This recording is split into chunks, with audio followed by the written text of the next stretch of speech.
అందరికీ నమస్కారం. ఈ రోజు మనం చర్చించబోయేది మన సమాజంలో ఇప్పటికీ భయాన్ని, మూఢనమ్మకాలను రగిలించే ఒక విషయంపై, అదే చేతబడి.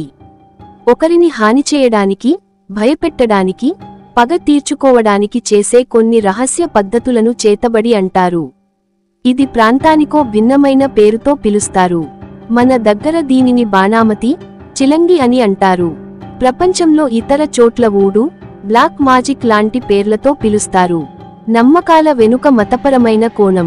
చేతబడి అనేది కేవలం మన భారతదేశంలోనే కాకుండా ప్రపంచవ్యాప్తంగా ఎన్నో మతాలలో ప్రస్తావన ఉన్నది.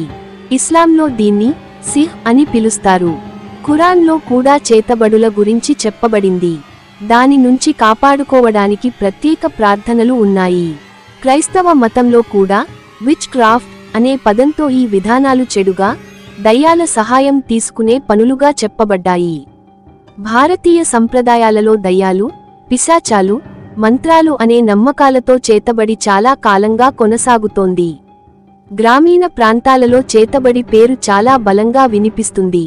ఎవరో అనారోగ్యం పాలైతే, ఇంట్లో జంతువులు చనిపోతే, పంటలు పాడైతే, లేక ఇంట్లో ఎలాంటి అజ్ఞాత సమస్య వచ్చినా చాలామంది దానికి కారణం చేతబడి అని నమ్ముతారు. ఇలాంటి సమయంలో మంత్రగాళ్లు, భూతవైదులు, గ్రామవైదులు రంగప్రవేశం చేస్తారు. వాళ్లకు భయపడి, గౌరవించి, డబ్బులు ఇచ్చి, సమస్యలకు పరిష్కారం కోరుతారు. ఈ భయం వాళ్లకు వ్యాపారంగా మారింది. చేతబడి అనేది నిజంగా ఉందా, లేక మన ఊహలో పుట్టినదా అనే ప్రశ్న చాలా మందికి వస్తుంది. శాస్త్రం చెప్పే సమాధానం స్పష్టంగా ఉంది. పళ్ళు రాలడం, శరీరం బలహీనంగా మారడం, లేదా అనారోగ్యం రావడం వంటి వాటికి కారణం శరీరంలో లోపాలు, పోషకాహార లోపం, రోగాలు. కానీ ప్రజలు అర్థం చేసుకోలేకపోవడం వల్ల దాన్ని చేతబడి అనుకుంటారు.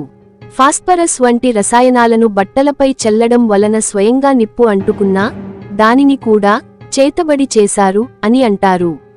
ఈ మూఢనమ్మకాలు చాలా భయంకరమైన పరిణామాలకు దారితీస్తున్నాయి. నల్గొండ జిల్లాలో చౌటుప్పల్ దగ్గర 300 మంది కలిసి 2 వృద్ధులను చేతబడి చేశారనే అనుమానంతో సజీవ దహనం చేశారు. నిజామాబాద్, విజయనగరం, మహబూబ్ నగర్, ఖమ్మం, కరీంనగర్ జిల్లాలలో కూడా ఇలాంటి ఘటనలు జరిగాయి. చేతబడి అనుమానంతో ఎక్కువగా మహిళలే బలైపోతున్నారు. ముఖ్యంగా పెళ్లి కానివారు,